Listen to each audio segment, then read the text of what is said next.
All nations looked at innovation as a means of ensuring economic growth. Conventionally, investment in research is seen as the most effective way, an effective means of generating scientific discoveries that form the basis of future innovation. However, if research productivity is in decline, and creativity generally in education is in decline, and researchers are not motivated to deliver impact for whatever reason, then the benefits from research will become increasingly marginal. All of which could explain why investment in research has had little impact on growth rates in gross domestic product, GDP. Invention is a function of research, and patents are an effective measure of invention that are in turn dependent upon novelty and practical utility. If practical utility is lost in immersive reductionist research, novelty is lost in a general lack of creativity, collaborative research producing only incremental impacts and a risk-averse academic culture, then the rate of growth of patents will be lower than that which is potentially achievable. The value of patents to an economy is enormous.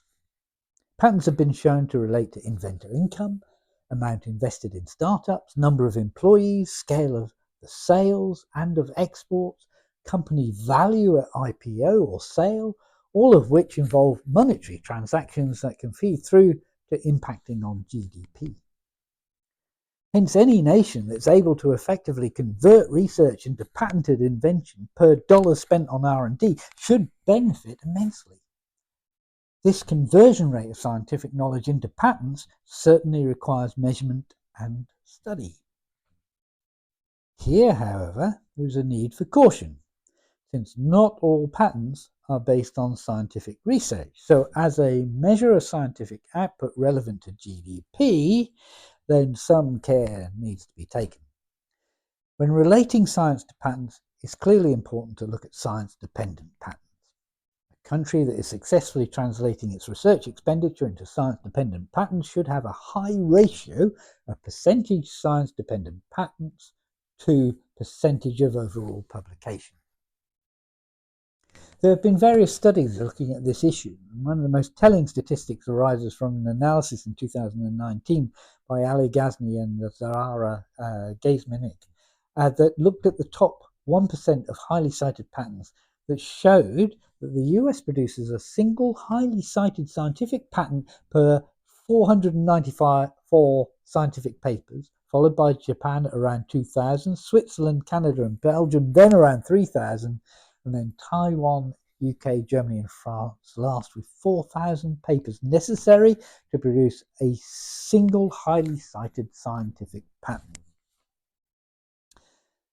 Another factor to build into such analyses, however, are the number of patents and papers that are produced by industry, who undertake the majority of research in a nation and obviously also commit to extensive filing of patents.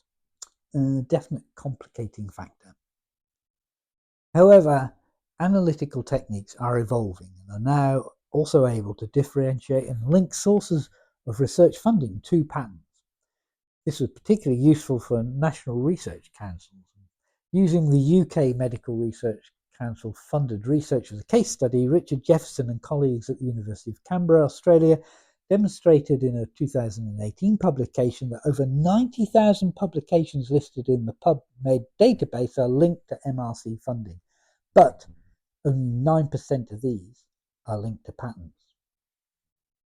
These sorts of figures will help determine the effectiveness of research from different sectors, funding agents and institutions in delivering patents.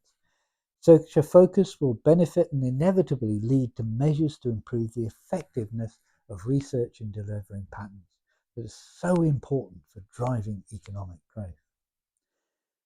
And there is sufficient evidence to give many confidence that growth in patents correlates with increased growth rates of GDP. And certainly a genuine case can be made for a causal relationship between estimates of growth in patent output and growth in GDP. There remains, however, a need to better understand the steps that impact on the process of innovation resulting from invention that subsequently generates an economic response recorded at the level of GDP.